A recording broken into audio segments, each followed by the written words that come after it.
Shots ring out as security personnel fire at unarmed protesters in a wealthy Lagos suburb. Witnesses say more than a dozen people were killed, with several more injured. These people are now victims of the brutality Nigerians have been protesting against. The Lagos state government, however, said 30 people were injured, with one fatality. The use of excessive force to quell protesters has now become commonplace. A good day and welcome to the first episode of the Incast Sessions. My name is Olunde, I'll be your host. I think it's good to start with introductions before we proceed into what today is about. Your name, please? My name is Ademi. Thank you very much. I'm Shindara. Okay, you're welcome, Ni, Mutwayo, and Shindara. It's nice to have you on the first episode of the Incast Sessions. Incast basically means an external body being a part of a big group or a kingdom, almost like the opposite of the word we are used to, outcast. It's an external body brought into a system to make it complete.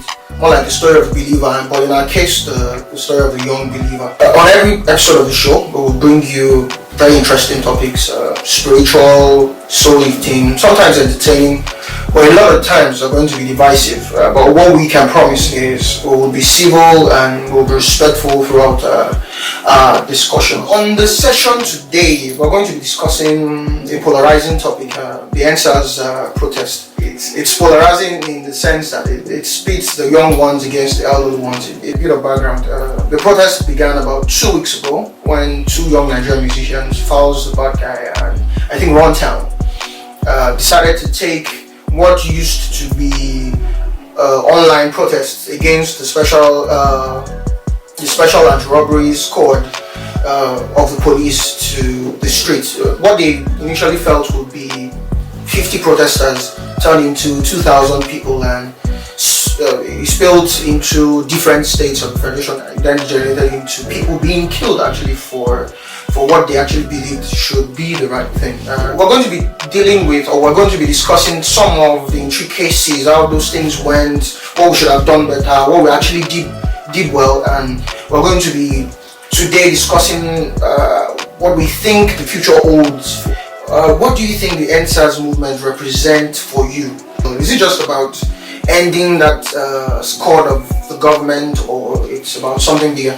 I would say the EndSARS protest is a totality of how an average Nigerian feels. It's not just about ending the SARS unit of the Nigerian police force. Over time, this is not the first time we're having EndSARS in Nigeria. For the past 2-3 years, you see this online, you see some people even taking the protest physical. This is not the first physical protest we're having in EndSARS, but this is the first that speak to not just police brutality, but the various degenerating parts of our life as citizens of Nigeria. But protesters are not ready to go back to the houses. This says a lot. It's not just you ending police brutality. It's about you giving us good governance. So when you see protesters saying we don't believe you, it didn't start today. For years you see government come out, they tell you they want to do this, they tell you they want to do that. At the end, we don't get to see anything from it. So the EndSARS protest is the summary of what we are going through as Nigerians. Based on that last fact, the issue of trust, I would like to ask a question before I then go to my original question. Why do you think that the average Nigerian, and in this case the Nigerian youth, has lost every form of respect and trust in the government? For me, I think it's because, like me said, there have been a lot of promises that governments have been making, in regards of so many instances of happenings in Nigeria. So it's not a new thing for them to come out and say they want to do a particular thing. Like this EndSARS, before it became this big, I believe it started 2017 when they said they would come in, they would say they would reform the EndSARS, they will reform the unit and all of that, but up till date we don't have any reform. So I'd like to ask this question: what do you think the role of the church, and by extension the young believer, is in organizing nation building and ensuring that the government is accountable for most of their promises? The church is where they find solace. The church is a place where they go to and they believe that everything said there would be established. So you know that most youths believe that in church we trust our leaders this far. So I feel like our church leaders should be able to sit together and say, okay, this is the right thing to do. In governance, this is how it should go. The church leader should be able to encourage the youths to go into politics. The church leader should educate the youths in what to do right in building the nation. Because we see that people trust, quote and unquote, the church more than our political leaders. So if the church can leverage in on this and educate the youth on certain permanent issues, then I feel like there will be a widespread positive effect. Thank you very much. It's okay to disagree with anyone's stance. Yeah, it's fine to say, okay, I have another suggestion, or I have another opinion. I think since we're on the topic of church, I've heard countless people say stuff like, it's time to intensify prayers, it's time to be more righteous for... I've heard verses of the scriptures quoted like righteousness exalts a nation, that when we become more righteous as a nation, Nigeria will be a better people, will be a better nation. My question then is, do you agree with the submission that if we keep praying and keep being righteous as a people, our country will be better? I believe strongly in the Christian faith, but I would say for Nigeria to move forward, we have to put religion as a goal aside. Permit me to say that. I will pick few countries. I will look at their history, we look at what they are doing religious wise, if I can use that word. I will see where they are developmental wise. China is sustaining itself. They don't go to church like you and I every day. It's not every day we pray, we go to church, we listen online to so many messages. How is it affecting us as a nation? Let's go to the Middle East. Let's pick Dubai. Look at Dubai. The Christian population of Dubai might be very minute to their entire population. But look at the USA for instance, you will say they are Christian, but how Christian are they compared to Nigeria? But developmental wise, they are moving forward. They are building things that will take them forward. Technology, they are advancing. But look at you and I. In Nigeria, developmental, do they think about development? So for Nigeria to move forward, I'm not saying as an individual, I don't pray to your God. I'm a Christian, I pray every day. But to move Nigeria forward, you have to set religion aside. Even this Christianity faith of ours, it is per individual. But developmental wise, we have to come together and put all those things aside. Okay. Can I say something? Yes, please. Okay, I agree with some things you said, but there are some I don't agree with. The fact about putting religion aside, I believe that religion, as Christians, religion should be part of every sphere of our lives. But the issue I think Nigerians have is the fact that we are too focused on religion. This faith without works is dead. So if you have faith and you keep praying and you're not doing anything to push or back that faith, then you're wasting your time. If you really pray effectively, you will get instruction. But we're saying as a church, if our people who are called by my name will humble themselves and pray and ask for mercy, God will heal our land. And we're as Christians, I believe that we have a leverage. We know that we have like a sort of higher advantage. So I feel like the problem is we are too deep in religion. We just believe we will leave everything to God and not work it out. While on the topic, are you saying if we don't pray, Nigeria will not be good? What I'm saying is that, for instance, we have to develop, let's say we have to do something in our community. I know this kind of community, you have Christians, you have Muslims, you have people that don't even believe, they are atheists that don't believe in religion. And you have to do something together to move the community forward. Normally in our Christian setting, the first thing we do is for us to pray before we set on any project. Are you telling me that because you have those people that are not even, they are not from your faith, they don't believe in what you believe in, you are not going to forge ahead to do what you want to do? So that's what I mean by putting religious aside. Rephrase it. You can't say put religion aside. You say be open to you working. Let's pray and act at the same time. It's not a big deal if a Muslim is praying and a Christian is praying and they will come together to do the community work. That is where conflict it's still the same. We have the same goal. Do you understand? That is where conflict it's just the word. I think I understand what we're saying. We're probably saying the same set of things. What I want to believe, and if I'm wrong, you could call me out, is there's a problem between relating religion and a relationship with a higher power with how we behave in society. So, for example, as a Christian, what my knowing Christ is supposed to do is influence my relationship with God and then change my character. So, in a society where there's a Shango man, an Islamic man, for example, at that point, we're not looking at the same set of things. What binds us together at that point is getting the work done. If my character had been changed, that means if I go to my group and I pray, when I come there, I would radiate, and you know, at that point, I'm not trying to push my religion. I'm not trying to push my faith. What I'm trying to do is live my faith.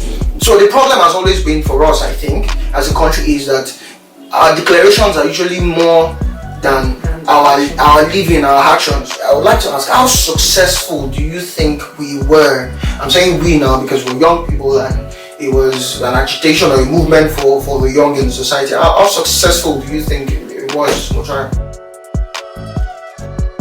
We were successful to like 60%. Government officials, from what I saw, they saw that we were not going to back down, and they saw that we had realized that so far they've been making us feel so uncomfortable. So they saw that we had woken up. They saw that the youth were not going to back down. The youth had seen their lapses, and they were to an extent trying to, even if it wasn't 100% genuine, we could see that they were trying to do their part to pacify us. They were trying to do their part to show that, okay, we can hear you. In as much as yesterday, I still saw a tweet from our Governor Sanwo-Olu, that he recycled a tweet from 2017 of some police officers that they were going to execute or they were going to face trial. The same set of people from 2017, he brought it and put it in the tweet that, oh, because of your protest, we heard you and we are going to do this. So these are the issues. That's why I said we're not 70, we're not 100%. Okay. Let me try to correct that. Okay. There are so many misconceptions out there. Maybe you need to contact your lawyer friend to explain that to you. Those cases you saw online were actually cases that have been ongoing against the Nigerian police. Okay. And part of the demand of the protest is that make public every case related to police brutality. Okay. That's why some of those cases you are seeing them. Okay. So, like, to a very reasonable extent, the government could see that youths were already awake and were not backing down. Remember when they said snake swallowed money? At the time, we were very complacent. Anything they do, we take. But this time, everyone was already agitated and they could see the agitation. Okay, I'll just piggyback on off top of that. At some point, the elderly people were saying that, well, your voices have been heard. I think it's time you guys go to a round table and then negotiate with the government, and you know that protests don't change policies, negotiations do, and things like that. But at that point, they were asking for leaders. Who are the leaders of this EndSARS protest and this movement? And everybody was like, I'm not the leader, we don't have leaders. Do you think that approach was the right approach? Should we have negotiated? Should we have listened? Because do you think our decision not to negotiate with the government was the right one? I would say the protest was just too early for us to have a leader. Agree with me, we have a leadership problem in the Nigeria system. Now, look at us. I've been in activism for some years now. Because when I was in school, I was involved, and ever since, I've been in my little capacity, I've been going around about it. You discover that when you pick someone as a leader in Nigeria, don't forget we are all products of our society. Our society is not the type that groom leaders. Any good leader you see in Nigeria, make that person discipline his or herself, then bring his or herself to that stage, not because the society has helped to groom that person. We are not a leader grooming society, to say. So I agree to the people that said we don't want a leader, we want to be leaderless. Because at that stage it was too early. We know what these people do. They will pick your leader, they will entice them with money, they will entice them with threats. Sure, you understand? And look at the people that were like leaders in this protest, the like of Fars, Aisha Yusufu and all of that. These people, they have one or two stakes. That's why I supported. Okay, for now we don't want a leader. So you know what to do. You know what our demands are. We want you to EndSARS, then prosecute these people, then start showing us signs that you are ready to listen to us. The only action they've taken was that they resolved SARS, they are bringing SWAT. What we've been hearing for the past 3 years, what we want is action, not words. Show us that you are ready, you've listened to us, and you're ready to move forward by doing this and doing that. Okay, my next question is, do you think, based on what we just heard from you, do you think there's a deep-seated distrust for maybe the elders or maybe the government or whatever it's come to represent, or maybe organization or authority in Nigeria? So first of all, I would say that the older generation live in fear a lot, unlike we. I mean, when it comes to we facing certain things, we want to, if we want something, we want it. But for older generations, they live in fear, and they also have the notion that the government have the right to do anything, and that's it. These things they've showed us, even before the protest, even in your home, every other place that you've been with elderly people, they tell you, don't sit like this, it's not supposed to be. Don't stand like this, it's not supposed to be. Okay, don't disrespect your elderly ones as well. All of this has come into compilation for us, this new generation, to say that our older generations don't have the nerves to like face the government on anything, don't have the nerves to actually face a lot of things because they live in fear. So, and we don't live in fear. Okay. So which is why there's lack of trust. Okay, based on the issue of fear, I would like to ask personal questions now. That's based on the things we've seen after our peaceful protest. It became a field. The hoodlums were having a field day, and then the military was sent to Lekki Tollgate to eliminate people. You know, do you still feel the same kind of bravery you felt at the beginning of this EndSARS protest? And that's like, this is asking you as individuals now, do you still feel like, if for example there's a peaceful protest on Monday, are you going to be there? That's assuming that you have been going before now. For me, it's a mixed feeling, because seeing people that very night still singing the national anthem, but then thinking that I don't want to end my life right now is another, setback for me.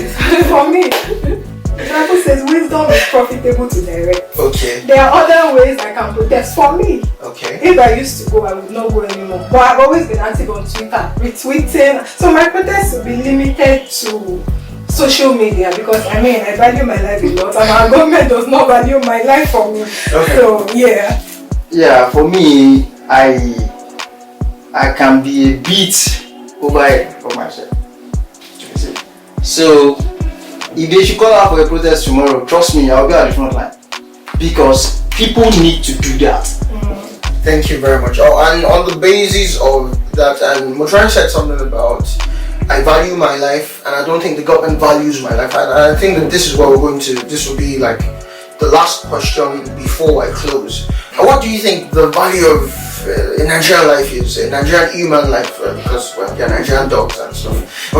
What do you think the value of a Nigerian human life is? Do you feel like your life as a Nigerian is valued by the government? At all.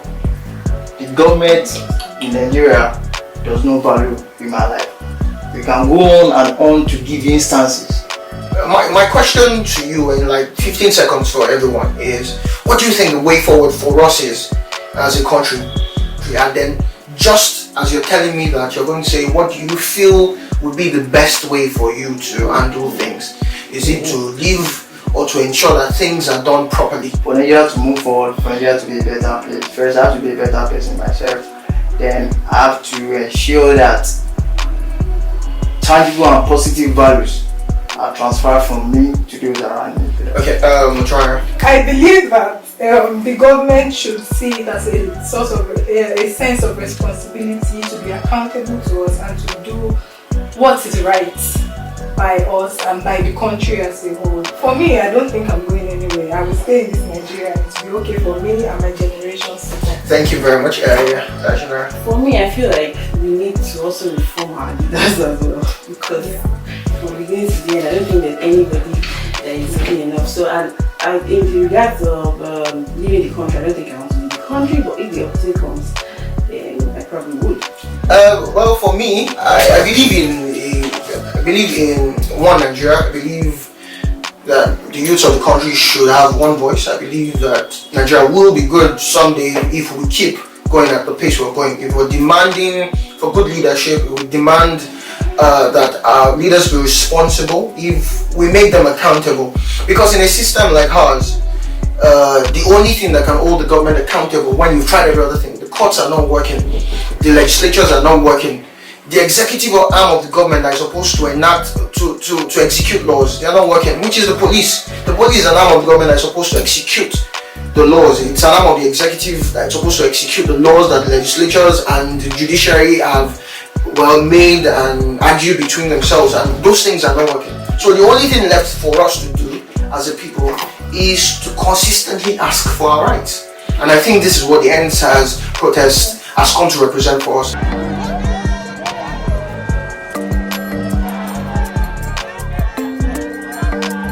Against the killing of our children, against the killing of the youth. As a person now, personally, that would need to listen to the voice of the elders a bit, because they've been through here and they know, at least if they don't know what strategy we should employ, they know what tactics the leadership in the past had employed and worked. We want a new Nigeria where righteousness, peace and justice reign, where our children can live, can read, go to school and work and live their life in peace. Okay, thank you everyone for the educative session and interactive one. Once again, you're welcome to the first episode of the Incast Session. It's very nice to have you guys. Thank you very much. See you on the next episode. Thank you.